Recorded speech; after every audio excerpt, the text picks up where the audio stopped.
মির্জা শায়ান মুগ্ধ। পর্ব সংখ্যা ৪৫-এর কম। লিখেছেন জান্নাতুল ফেরদৌস মিথিলা। আপনাদের সাথে আছি আমি জান্নাতুল ফেরদৌস মনি। ১৭+ অ্যালার্ট। গল্পের মুখ্য চরিত্রে সামঞ্জস্যতার খাতিরে টক্সিসিটি প্রদর্শন করা হয়েছে। উক্ত গল্পের কোনো ধর্মীয় বিশ্বাস কিংবা মনুষ্যত্বকে আঘাত করার বিন্দুমাত্র প্রয়াস নেই। এত আগলা ঢং করতে হবে না রে বান্দির মেয়ে। মাই সিসকেস আর বিগার দ্যান ইয়োর্স।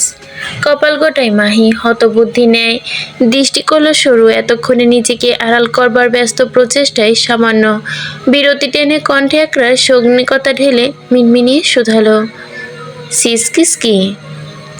মুহূর্তে সুদর্শনের রিং পড়ুয়া বাদামি অধর যুগলে দৃশ্যমান হলো এক চিলতে রহস্যময় বাঁকা হাসির রেশ। গৌর বর্ণ মুখখানায় নামলো এক আকাশম স্পষ্ট ভাব।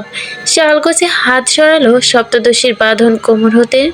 তক্ষুনি মেয়েটা ধূলিয়মান ক্ষুদ্র বক্ষণখানি ফের ডুবলো পানির গভীরে। নাকানি চুবানি চলমান, তার সুশ্রী মুখবায় রং ধরেছে লাল। নড়বড়ে উঁচু হাত দুটো হঠাৎই টান পড়ল মাহির। দুটো শক্তপোক্ত হাতের জোরে সে আবারও উঁচু হলো। হাঁপাতে হাঁপাতে কিছু বুঝে উঠবে তার আগে বলিষ্ঠ পুরুষের হাতে আচানক আঁকড়ে ধরে সপ্তদশীর কোমর, বাঁকানো কোমরটা। পর মুহূর্তে মেয়েটাই উঁচিয়ে তোলে বসানো পুলের পাড়ে। সম্পূর্ণ ঘটনা ঘটে গেল মাহির হতভম্বকতায়।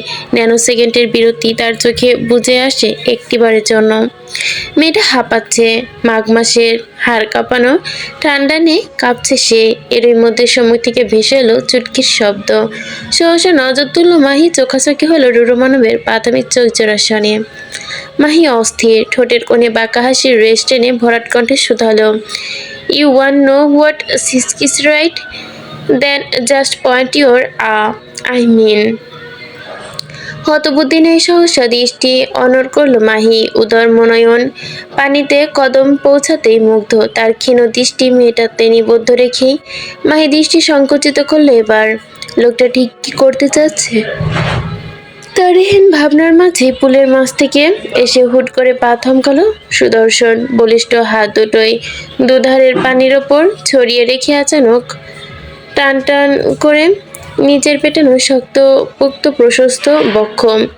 দৃষ্টিত ভঙ্গিতে চোখ টিপে দাঁত ছোয়ালো অধর কোণে। অতঃপর নিজ শক্ত মাসলস উপত্যকা দুটো দক্ষ শরীরের কৌশলে সংকোচন প্রসারণে মত্ত হলো সে। অশুভ মাফিয়া বিস্ট। বুকে দুপাশের পেশিতে তরঙ্গ ছাড়িয়ে হাত দুটো উঠিয়ে আনলো মাথার পেছনে। তৎক্ষণাৎ পেটানো উদাম দেহখানা টান টান হলো মানবের। তা দেখে হতভম্ব মাহি।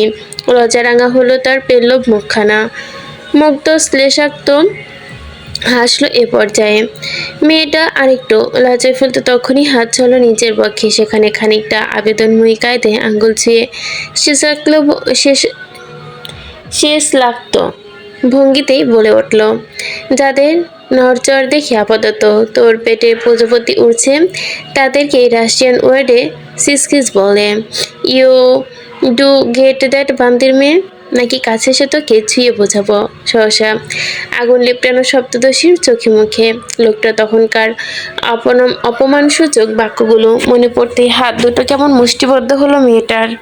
লজ্জায় রঙিন হলো গাল দুটো। ক্ষণিক নড়িয়ে চড়িয়ে মেয়েটা কেমন যাযার কণ্ঠে বলে ওঠে, অসভ্য বেয়াদব নির্লজ্জ বেহায়া লোক, আপনাকে তো কি করবি বান্দির মেয়ে? দৃষ্টিতে তার ছেলে ছাপ ফুটিয়েছে মুখ দিয়ে ঠোঁটের কোণে শ্লেষাক্ত হাসি। ভাই কেমন ফোঁস করছে সাপের ন্যায়। দু হাতে আগলে নিচ্ছে মেয়েটাকে। বোধহয় মত্ত মানবী। রাগে লজ্জায় থরথর করে কাঁপছে তার বদন। মেয়েটাকে উঠে দাঁড়াতে উদ্যত হতে দেখে ঠিক তখনই মুগ্ধ কেমন গমগমিয়ে গলায় শুধায়, কোথায় যাচ্ছিস? থামলো না মাহি। যুবথুব বদনখানি নিয়ে কোনো মতে উঠে দাঁড়ানোর প্রচেষ্টা চলমান তার। যুবকের এমন বাক্যে কর্ণ করে পৌঁছাতে রাগ বাড়ল মেয়েটার। নাকের পাটা ফুলিয়ে তখনই দাঁত খিচে আওড়ালো মুহূর্তে। অলক্ষে ঠোঁটের কোণে কামড়ে ধরেছে মুগ্ধ। পিচ্ছিল হাসল সে। তবে সে হাসির স্থায়িত্ব খুব একটা বেশিক্ষণ রইল না। যেন সেকেন্ডে বিরক্তিতে হাসিটুকু মিলিয়ে গেল হাওয়ায়। পরক্ষণে কপট ভাব দেখিয়ে সাঁতার ধরল মাহির অভিমুখে। তা টের পাওয়া মাত্রই হড়বড়ে ওঠে মাহি। শরীরে সর্বশক্তি দিয়ে উঠে দাঁড়িয়ে যেই না সম্মুখে পা বাড়াবে অমনি পেছন থেকে এক বড়সড় থাবায় সে আচানক আঁকড়ে ধরে সপ্তদশীর পরনের জামার এক অংশ। মুহূর্তে থমকে দাঁড়ায় মাহি। জাহাজ দেখে বলে ওঠে, ছাড়ুন আমায়। শুনল না মুগ্ধ। নির্বিকার ভঙ্গিতে এগিয়ে এসে এক হাতে উঠিয়ে ধরল সুইমিং পুলের পাড়ে। সেথায় খানিক ভাব দেখিয়ে ভাবলেশীন ভঙ্গিতে আওড়ালো, ছাড়বো না, কি করবে কি? সহসা মাহি তার সর্বাঙ্গ কাঁপেছে ঠান্ডায়। পেছন থেকে অসবলোক জামা টানছে। সম্মুখে কদম বাড়াতে গেলে টান পড়ছে ভীষণ। মেয়েটা এবার তেতে উঠে বলল, কি চাচ্ছেন আপনি? হ্যাঁ? ঠোঁটের নিখুঁত রেখাটুকু আচানক হেলে পড়ল রুরো মানবের হাতে। জোরালো তা বেড়েছে মুহূর্তেই। মেয়েটার জামায় টান বাড়িয়ে দিয়ে দুষ্টু কণ্ঠে শুধালো, জানতে চেয়েছিস চিসকিস কি?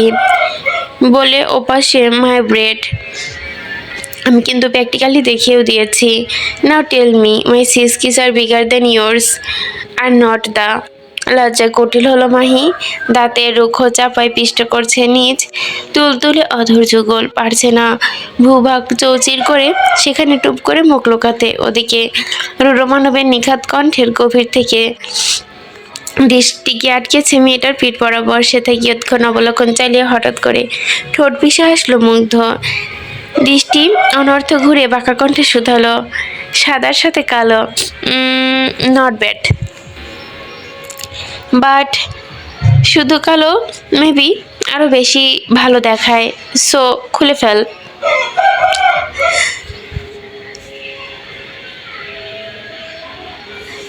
তৎক্ষণাৎ শির দ্বারা বেয়ে যেন একটা ঠান্ডা শীতল স্রোত বয়ে গেল মাহির। লজ্জায় হাঁসফাঁস করে উঠল সম্পূর্ণ বদন। তড়িঘড়ি করে নিজেকে শক্ত করে চেপে ধরল সপ্তদশী। এরই মাঝে হুটহাট টান পড়ল পেছনে। ঘটনা আকস্মিকতায় হকচকিয়ে পূর্বের ন্যায় কেমন যেন জামা আঁকড়ে ধরেছে মেয়েটা। পেছনের দিকে তাকাতেই লজ্জায় আড়ষ্ট হচ্ছে সে। তার নরম পিঠে ত্বকে গিয়ে ঠেকল রুরো মানবের রুক্ষ বক্ষ বিভাজনের সঙ্গে। সহসা আটকে ওঠে মাহি। ঘটনার পরিক্রমায় কিছু বুঝে উঠবে এর আগে নির্দয় মানবের শক্তপোক্ত হাতখানা আচমকা পেছন থেকে আঁকড়ে ধরে মানবের কণ্ঠা। মুহূর্তে স্থবির হলো মাহি। দম আটকে আসছে। শির দ্বারা সোজা করতে মুগ্ধ কেমন মুখ ঠেকালো মাহির কানের পিঠে। সাথে আলতো করে ঠোঁট ছুঁয়ে রেখে হিসি শেষ শুধালো, ইউ নো হোয়াট চাস মিস? আমার হাতে কিন্তু জাদু আছে। যাই ধরি তাই বৃদ্ধি পেতে পেতে খুব একটা সময় লাগে না, খুব বড় হয়ে যায়। তুই কি তা চাচ্ছিস? তৎক্ষণাৎ নাক মুখ কুচকে ফেলে মাহি। ঘৃণা লেপটে গেল মুখে। ওদিকে মাফিয়া মনস্টারের আজ বেড়েছে সাহস বেশ। মেয়েটার নরম পিঠে ত্বকে ধীরে ধীরে নিচের বা হাতে তর্জনী আঙ্গুল চালাচ্ছে সে। তার এহেন স্পর্শে কেঁপে উঠছে মাহি। যুবকের আঙ্গুলের স্পর্শ অন্তবাসের অতি নিকটে পৌঁছাতে চেঁচে ওঠে মাহি, প্লিজ এমনটা করবেন না, দয়া করুন বিস্ট। আঙ্গুল থামায় মুগ্ধের। এক ঝটকায় মেয়েটার পিঠ খানিকটা নিজের বক্ষের সঙ্গে আরেকটু লেপটে নিয়ে বাঁকা হেসে শ্লেষাক্ত ভঙ্গিতে শুধায়, বিষের কাছে দয়া ভিক্ষা। Is a not funny? বান্দির মেয়ে ফোপাচ্ছে মাহি। পেছনে বুঝে আছে, চোখ বুঝে আছে অসহায়ত্বে। মোটা কণ্ঠে পরক্ষণে আওড়ায়, আপনি আপনি হাত সরান, আমাকে কিভাবে ছোবেন না। আমি বাক্যটুকু সম্পূর্ণ হওয়ার ফুসরত মিলেনি সপ্তদশীর। তার আগে কর্ণ করে ভেসে এলো মুগ্ধের চিরবির কণ্ঠা, ও কামন হটি, এইটুকু ছোঁয়া সহ্য করতে না পারলে কিভাবে হবে বল? আমার বারণ করা সত্ত্বেও ধেই ধেই করে চলে এসেছিস আমার কাছে। তাছাড়াও 6 মাস থেকে অলরেডি 1 মাস শেষ হয়ে গেল, অথচ তুই কিনা এখনো সুস্থ আছিস। এই যে আমার চোখ নিতে পারছে না। So come, let's do something hotter. ভয়ে কণ্ঠ শুকিয়ে কাঠ বনে গেল সপ্তদশীর। সর্বাঙ্গে মুচড়াচ্ছে সাপের ন্যায়। অসহায় ভরা কণ্ঠে মেয়েটা কেমন মিনমিনিয়ে স্বরে আওড়ায়, এমনটা কেন করছেন আপনি? এ পর্যায়ে কম অত্যাচার তো করলেন না, তাহলে নতুন করে আমাকে এভাবে কেন? বোকা মানবীর কানের কাছে নাক ডুবে রুরো মানব সেথায় তার স্পর্শ গভীর থেকে গভীরতর হচ্ছে, যা টের পেতেই কণ্ঠ রোধ হচ্ছে মাহির। বুকটা যন্ত্রণা বাড়ল বড্ড।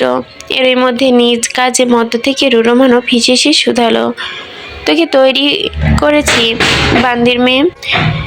মুহূর্তেই ললাটে গোটা কয়েক ভাঁজ ফেলেছে মাহি। সন্দিহান কণ্ঠে আমতা আমতা করে জীবের জিজ্ঞাসা করে ওঠে, কেন আমাকে তো তৈরি করেছেন কেন? কিসের জন্য তৈরি করছেন? কি জন্য তৈরি করতে হবে আমায়? আবার আপনার পৈষ্যদের পেটে চালান করে দিবেন না তো? এহেন কথায় ঠোঁট পিষে হাসলো যুবক। আচানক মেয়েটার কানের লতিতে স্পর্শ করতেই নিচে রুক্ষ হাতের ঘটনাক্রমে ককে ওঠে মাহি। ফোপানোর বেগ বেড়েছে। মানব কেমন গমগমিয়ে গলায় বলে ওঠে, আপাতত রুশদি কিং ক্ষুধার্ত, তার পেটে চালান করব তোকে। তারপর অবশিষ্ট কিছু থাকলে না হয় পেটে যাবি বাকিদের। ভয় ভালো মাহির শুকনো ফাঁকা ঢোক গিল বার কয়েক। এদিকে মুগ্ধের চোখে মুখে স্পষ্ট লেপটে গিয়েছে এক আকাশসম নেশা ঝড়। ক্রমশ হারাচ্ছে নিজের বোধবুদ্ধি। চোখের সামনে সিক্ত নারীর কায়া, অপরূপ সৌন্দর্যে মোহিত হয়ে ধীরে ধীরে নাক ডুবালো মেয়েটার চুলের ভাঁজে লম্বা টানে বুক ভরাচ্ছে যুবক সপ্তদশী সিক্ত চুলে। অদ্ভুত সুগ্রাণে মাতোয়ারা হচ্ছে বেশ। নিজেকে সামলানোর কথা বোধহয় বেমালুম ভুলে গিয়েছে আজ। মাহির গা থেকে ভেসে আসছে মেহেলি সুগ্রাণের উন্মাদ মাফিয়া বেস্ট। নিজ উন্মাদনা ভুলে গিয়ে সপ্তাদশীর মনস্তত্ত্বে মাই ফোপাচ্ছে বেশ। অনবরত মুচড়াচ্ছে যুবকের শক্তিশালী হাতের বাঁধন হতে ছাড়া পেতে। তবে বালাই শার্ট অমন শক্তিপোক্ত হাতের বাঁধন থেকে ছাড়া পাওয়া কি আর মুখের কথা? বেপরা পুরুষ কেমন উন্মুক্ত কায়দায় হুট করে টান বসালো মেয়েটার মসৃণ কাঁধে। সেথায় জামার উপস্থিতি বোধহয় সহ্য করছে না তার। অগ্রসী থাবায় মানবীর কাঁধ খামচে ধরে জামার অংশটুকু ছিঁড়তে গেলেই শক্ত করে কেঁদে ওঠে মাহি। কাঁদতে কাঁদতে হেঁচকে তুলে বলে ওঠে, আমার আমার খারাপ লাগছে beast, please let me go. উন্মাদনায় অন্ত মাফিয়া বিস্ট খ্যাপাটে সারের নেয় একটানে মেয়েটার কাঁধের জামাটুকু ছিঁড়ে ফেলে। বিবরগণ ঢিসিস করে ওঠে, but I can't let you go beauty. কাঁদতে কাঁদতে দিশেহারা মাহি শেষ প্রচেষ্টা নয়ন জুড়ে দিয়ে বলে ওঠে, প্লিজ। কপাল কোটায় মুগ্ধ। মেয়েটার সব কথাতে এক প্রকারের চুলোই চড়িয়ে নাক ডোপালো মেয়েটার উন্মুক্ত মসৃণ কাঁধে। তক্ষুনি সর্বাঙ্গ জুড়ে ঝংকার ওঠে মাহির। কান্নার বেগ বাড়িয়েছে মেয়েটি। মেয়েটা কেমন হাত পা ছুঁড়ে বলে ওঠে, না এমনটা করবেন না আমার সাথে, ছাড়ো না আমায় আম্মু। মেয়েটার হেন কান্নায় তীর বিরক্ত মুগ্ধ। বিরক্তির জেরে চোয়াল জোড়া শক্ত হয়ে গেছে মুহূর্তেই। যুবক দাঁত খিঁচল, কঠিন হুঙ্কারে আচমকা বলে উঠল, জাস্ট ফাক অফ এভরিথিং বান্দির মেয়ে। I think you should get hoods up. বাকি যা হবার সব পরে দেখে নিব, বাট নাও কাম ক্লোজার। যুবকের এহেন উদ্ভট কর্মে বাঘারা মাহি বদনে অস্বস্তিকর গম্ভীর ছাপ গভীর হতে গভীরেই। তৎক্ষণাৎ চোখে মুখ খিচে আন্দাজে ঢিল ছুঁড়ে চেঁচিয়ে ওঠে বোকা মানবী, 16 দিন আর 17 দিন আর 17 দিন, আপনি বলেছিলেন আর 17 দিন। মুহূর্তেই টনক লড়ে মুগ্ধের স্থবির হয়ে গেল কেন যেন সে। তার সকল কর্মকাণ্ড চোখ দুটো বিস্ময়ে আবির্ভাবের ঘটল কপালে স্পর্শ করতেই। নিজের পায়ে এক পলক দৃষ্টিপাত করল রুরো মানব। আর নিজের অমন হুটহাট লাগামহীন বেভাবনা ধরা পড়তে আচানক মেয়েটার কাছ থেকে ছিটকে দূরে সরে গেল রুরো মানব এক মুহূর্তেই। ঘটনার আকস্মিকতা হলেও মাহি যেন বেশ স্বস্তি পেয়েছে। মেয়েটা যেন বেঁচে গেল। চোখ দুটোতে মাফিয়া বৃষ্টির ভর করেছে, বিস্ফোরিত আবির্ভাবে কপাল ভাঁজ করেছে। নিজের পানে এক পলক দৃষ্টিপাত করলো রুরো মানব। আর অমনি নিজের এমন হুটহাট লাগামহীন কাছে আচমকা মেয়েটার কাছ থেকে ছিটকে দূরে সরে গেল। কিছুক্ষণ পূর্বে ঘটতে যাওয়া নিজ কর্মের কথা দ্বিতীয়বার মনে করতে দাঁত খিঁচল মুগ্ধ। সহসা চোয়াল শক্ত করে দু হাতে খামচে ধরল নিচের চুল চিরবিরিয়ে বিড়বিড় করে আওড়ালো, what the fuck I was getting to do. কীভাবে পারলাম এসব করতে? Oh God. অস্থির মুগ্ধ রাগ ক্ষোভ টানলো নিচের চুল, অতঃপর এক লাফে পুলে থেকে উঠে গেল রুরো মানব। রাগে গজগজ করতে করতে পা বাড়ালো সম্মুখে। অন্যদিকে শব্দদোষী এখনও নিজেকে সামলাতে ব্যস্ত। কপতেই পল্ল বিশিষ্ট আখিদ্বয় নীরবে ঝরাচ্ছে অশ্রু। লোকটার প্রতি বুক ভরা ঘৃণা আর একদলা থুতু বেরোলো মুখ থেকে। চলন্ত মুগ্ধময় সে বোধহয় টের পেল তা। সঙ্গে সঙ্গে পায়ের গতিতে রোদ টেনে না ঘুরে চল শক্ত করে তাতে দাঁত কিছু ধমকানো সুরে বলে, খবরদার আমার দু চোখের সামনে আর আসবি না বান্দির মেয়ে। বলে গটগট পায়ে স্থান ত্যাগ করে মাফিয়া বেস্ট। তার অমন ধমকে কেঁপে ওঠে মাহি। সপ্তদশীর কপতাই হাত দুটো আচানক আঁকড়ে ধরে নিচের বুক। ভয়ে ভয়ে শুকনো ঢোক গিলে উঠে দাঁড়ায় প্রয়াস চালাতে টের পেল পা দুটো তার অবয়স ঝিমঝিম করছে। বোধহয় অনেকক্ষণ পা গুটিয়ে বসে থাকার ফল। তবুও মাহি উঠে দাঁড়ানোর কোনো রকম চেষ্টা করে। পায়ের জোরে ভর দিয়ে এক কদম সামনে এগোতেই গেলেই বাঁধল আরেক বিপত্তি। সিক্ত গা থেকে চারপাশে তকতকে মেঝেতে পানি। সেই পানিতে সপ্তদশীর অবশ পা আচানক পিছলে যেতেই মেয়েটা ধূপ করে উল্টো পড়লো সুইমিং পুলে।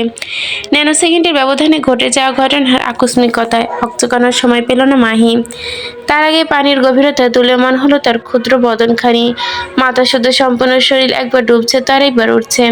নাকি মুখে পানি কি একেবারের অবস্থা। সাঁতার না জানায় অভিশাপ স্বরূপ মেয়েটা আজও ডুবে যাওয়ার পথে দপড়াচ্ছে বেশ। ঠিক তখনই হাওয়ার বেগে ছুটে এলো মুগ্ধ। ব্যাপক অস্থিরতায় স্থানকাল ভুলে যুবক ফের ঝাঁপ দিল সুইমিং পুলে। এক মুহূর্ত সাঁতার কেটে পর মুহূর্ত আঁকড়ে ধরে ডুবন্ত সপ্তদশীর এক হাত। বাঁচার একটুখানি ঢল পেতেই তখনই যুবকের কাঁধ আঁকড়ে ধরল মাহি।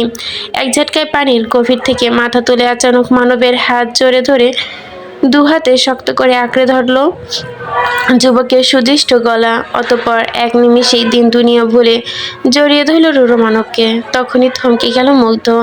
থমকায় তার স্পন্দিত হৃদয়। যুবকের কটা বিট ইতিমধ্যে মিস হয়ে গেল কে জানে। তার ইস্পাত দৃঢ় বক্ষে আলতো করে পিষ্টে ধরে ধনুকের ন্যায় বাঁকানো কোমর। নারী দেহে সুকাচু দুটো ভূদিষ্ঠ কোমল তুলতুলে পরশে অভ্যন্তরে শিউরে ওঠে মাফিয়া বেস্ট। গায়ের সবগুলো পশম পথ ইতিমধ্যে নিচে থেকে দাঁড় হয়ে গেছে।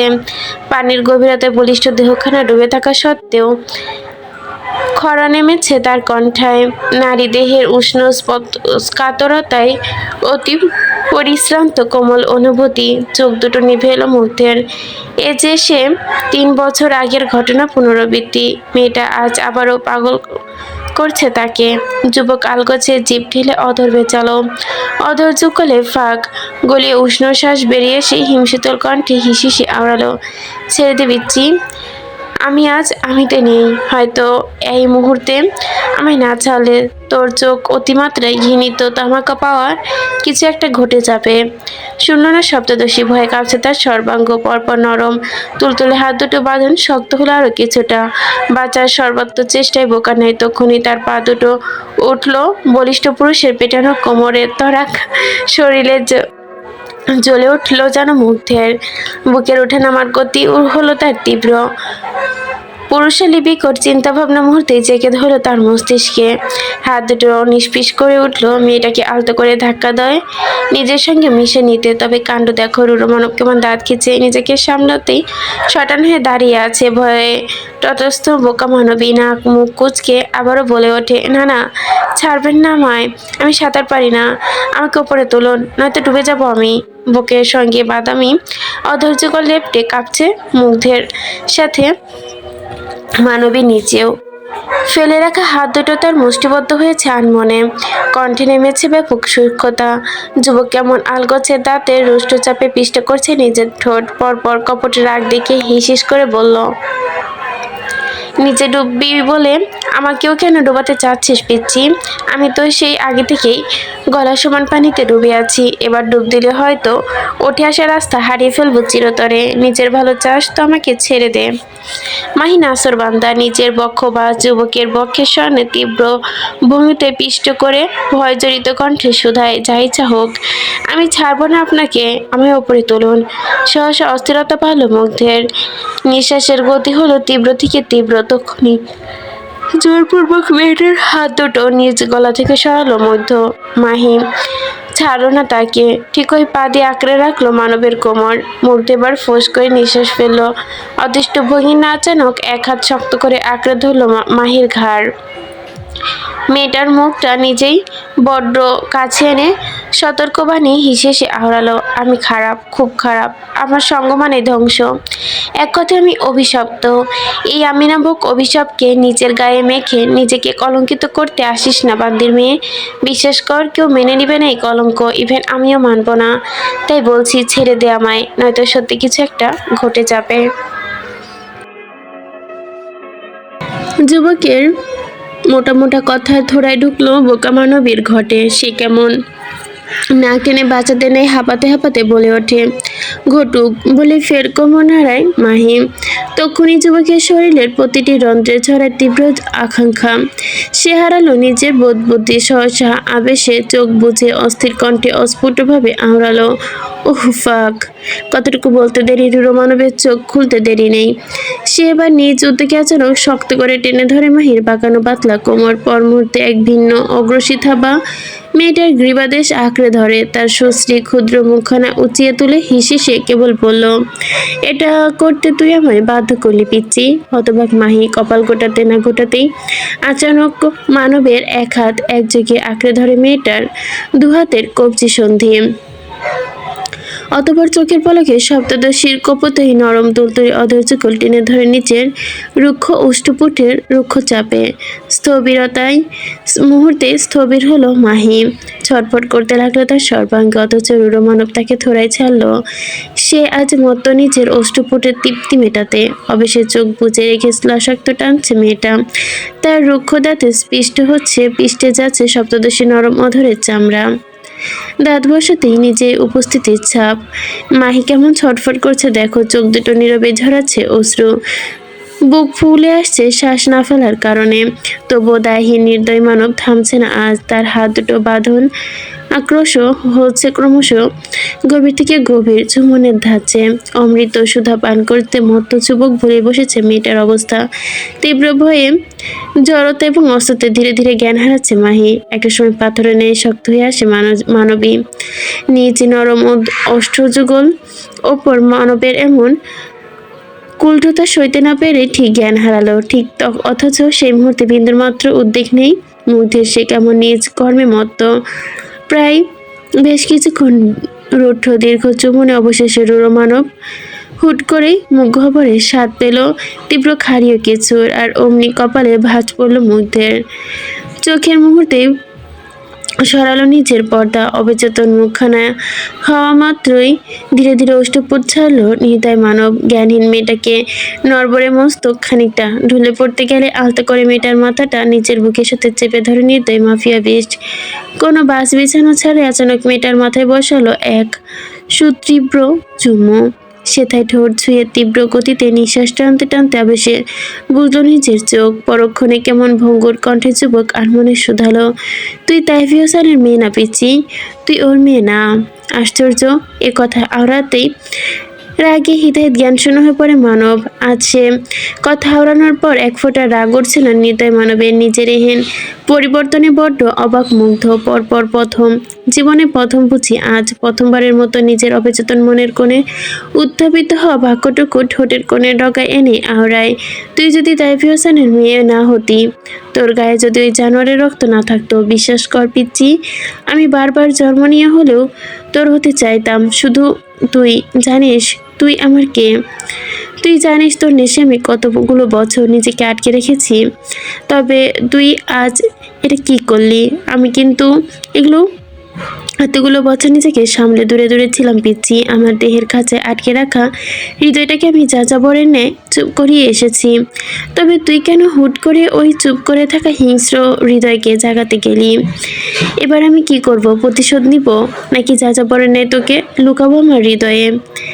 এক মুহূর্তে থমকালো মুগ্ধ। পরক্ষণে অবচেতন মাহির মাথা আলতো করে চাপে ধরে তার মুখে আনলো নিজের সম্মুখে। নিদ্রায় অবচ্ছিন্ন মানবীর কোনরূপ মুখপানে গভীর দৃষ্টি তাক করে যুবক কেমন প্রথমবারে নেয় তীব্র অসহায় ভরা কণ্ঠে আওড়ালো, তোকে আমি কি করে নিজের হৃদয়ে লুকাবো সিগনোরা? কি করে লুকাবো, যেখানে তোর মুখটা দেখতে হুবহু তোর জানোয়ার বাপের মতো? তোর মুখ দেখলে আমার চোখের সামনে ওই জানোয়ারের বাচ্চার মুখটা ভেসে ওঠে, ওই জানোয়ারের বাচ্চা যে কিনা আমার মায়ের খুনের সাথে প্রত্যক্ষভাবে জড়িত। তুই জানিস সিগনোরা, সেদিন তোর বাপের সামনে আমার মা তখনই বেঁচে ছিল। আমার মায়ের বুকের ওপরে শেষ গুলিটা তোর বাপ করেছে, তাও আবার আমার চোখের সামনে। তোর বাপ নিজ হাতে আমায় তুলে দিয়েছে ওই জানোয়ারদের হাতে। জানিস তোর বাপ আমার পিঠে আগুন দিয়ে লিখে দিয়েছে আমি জারজ। তোর বাপ, হ্যাঁ হ্যাঁ তোর বাপ নিজ হাতে দাফন করেছে আমার মায়ের অনাগত সন্তানকে, তোর ওই জানোয়ারের বাচ্চা বাপ তাইফিওসান। সারা পৃথিবীর সামনে মুখোশ পরে থাকা জানোয়ার, ওকে আমি নিজ হাতে টুকরো টুকরো করব। ও যেভাবে আমার আপনজনদের আমার কাছ থেকে কেড়ে নিয়েছে, আমিও ঠিক একইভাবে ওর কাছ থেকে সবাইকে কেড়ে নিব। এর জন্য যদি আমাকে তুই নামক আমার নেশাকেও পরিত্যাগ করতে হয় তবে তাই সই। তাইফিওসানের দূষিত রক্তকে আমি কোনোভাবেই নিজের হৃদয়ে স্থান দিতে পারবো না। দিতে গেলে হয়তো নিজেকেই ভুলতে হবে। সিগনোরা। ধূপধাপ পায়ে জড়ালো শব্দে কম্পন রায়বাড়ির অন্দরমহল। বিশাল দেহি এক মনীষী এসে মাত্রই দাঁড়ালো বাড়ির অন্দরমহলে। মুখভর্তি লম্বা লম্বা সফেদ রঙা দাড়ি, তার ডান হাতে একখানা কৌটা, বাম হাতে একখানা বড়সড় লাঠি। বয়স্ক মনীষীর মুখে সে কি রাগ! তিনি কেমন হুঙ্কার ছুড়ে ডাকলেন, আরে ওই হিমাংশু রায়, এখনই বের হ ঘর থেকে। এহেন হুঙ্কারে সেকেন্ড 30-এর মধ্যে দোতলার রেলিং ঘেঁষে এসে দাঁড়ালো মধ্যবয়স্ক হিমাংশু রায়। শ্যামপুরুষের মুখখানায় লেপ্টে আছে একরাশ দুশ্চিন্তার ছাপ, বিস্ফোরিত দৃষ্টি। অন্দরমহলের নিচতলা থেকে খানিকটা হোঁচট খেলে মধ্যবয়স্ক সুপরিচিত মনীষীকে দেখা মাত্রই তিনি কেমন উদ্ভাটের ন্যায় ছুটে এলেন নিচে। অতি ভক্তিতে মনীষীর চরণ স্পর্শ করতে গেলে রুরতায় কদম পেছালো মনীষী। অত্যন্ত অসন্তুষ্ট কণ্ঠে, তিরস্কৃত কণ্ঠে গর্জে উঠে বলে, তোর কত বড় স্পর্ধা হিমাংশু রায়! তুই অধীরের সাথে নিরুপমার বিয়ে দিতে চাচ্ছিস? তুই জানিস সনাতনী ধর্মে পারিবারিক বিবাহ বন্ধন নিষিদ্ধ। এত বড় পাপ কাজ করার পরও স্পর্ধা পেলি কোথায় তুই? আমার অভিশাপে ভস্ম হওয়ার ক্ষোভে লোভ জেগেছে তোর, তাই না? সহসা আটকে ওঠে বাড়ির লোকজন। হিমাংশু রায় ধীরে সুস্থে উঠে দাঁড়ালো জমিন হতে। দুহাত একত্রে জোর করে মনীষীকে বলে ওঠে, আপনি আমার সাথে মন্দিরে চলুন বাবা। তীব্র অসন্তোষের ছাপ ফোটালো মনীষী মুখবয়ে। তিনি সরাসরি নাকচ করে দিলেন এহেন প্রস্তাব, তবুও হিমাংশু রায় জোর করলেন। তীব্র বিনয়ী অনুরোধ করে অবশেষে তার সঙ্গে বাড়ির মন্দিরে কদম বাড়ালো মনীষী। হিমাংশু রায় গতি বাড়িয়ে তড়িঘড়ি মন্দিরে ঢুকে কিসের যেন একটা বক্স বার করলেন। তারপর নিজেই ছুটে এলো মনীষীর নিকট। ব্যস্ত হাতে বক্স খুলে একখানা মোড়ানো কুণ্ঠিলপত্র বের করে এগিয়ে দিল মনীষীর দিকে। কপাল কুঁচকে কাগজখানার পানে তাকিয়ে আছে মনীষী। এরই মধ্যে হিমাংশু রায় কেমন সতর্ক কণ্ঠে বলে ওঠে, নিরুপমার সাথে অধীরের কোনো রক্তের সম্পর্ক নেই বাবা। শঙ্কর রায়ের একমাত্র সন্তান ছিল জমিদার পুত্রী শ্যামষ্ঠী রায়,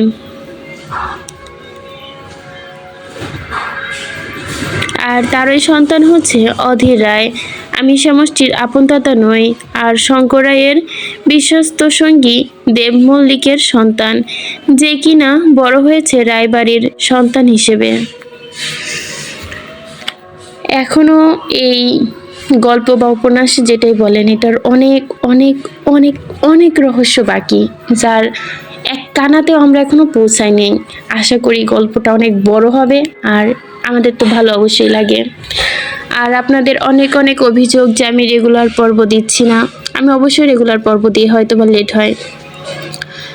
লেখিকা রাত্রে দিলে আমি হয়তো বা দিনে দিই, কিন্তু আমিও হচ্ছে নিরুপায়। আমি গল্পগুলার রেকর্ড করি ঠিকই, কিন্তু আমি দিতে পারি না। এখন যে লোডশেডিংয়ের এমন একটা সমস্যা, কি বলবো, হয় ফোনে চার্জ থাকে না, নয় কারেন্ট থাকে না। যেমন এই পর্বটা সেই কালকে থেকে দিব দিব দিব করতে করতে এখন পর্যন্ত দেওয়ার মতো পরিস্থিতি আসেনি। যেমন আজকেই সকাল, মানে আমার যখন ঘুম ভাঙে ভোর 5টার সময়, তখন বিদ্যুৎ নাই, দিয়ে আমার ঘুমটা ভাঙছে। তো তারপর 6টার সময় কারেন্ট আসলো, ঘড়ি ধরে মনে হয় 2 থেকে 3 মিনিট ছিল, দেন আবার গেছে। এখন বাজে বেলা 10টা, এখন পর্যন্ত কারেন্ট আসেনি। ফোনের চার্জ মাত্র 18%। তারপরেও আমি ভাবলাম যে রেকর্ডটা করে রাখি, যাতে কারেন্ট আসলে চার্জে দিয়ে এডিট করে দিয়ে দিতে পারি। তারপর আপনারা বলবেন আমি অনেক লেট করি। যাই হোক, এতক্ষণ সাথে থাকার জন্য ধন্যবাদ সকলকে। আল্লাহ হাফিজ।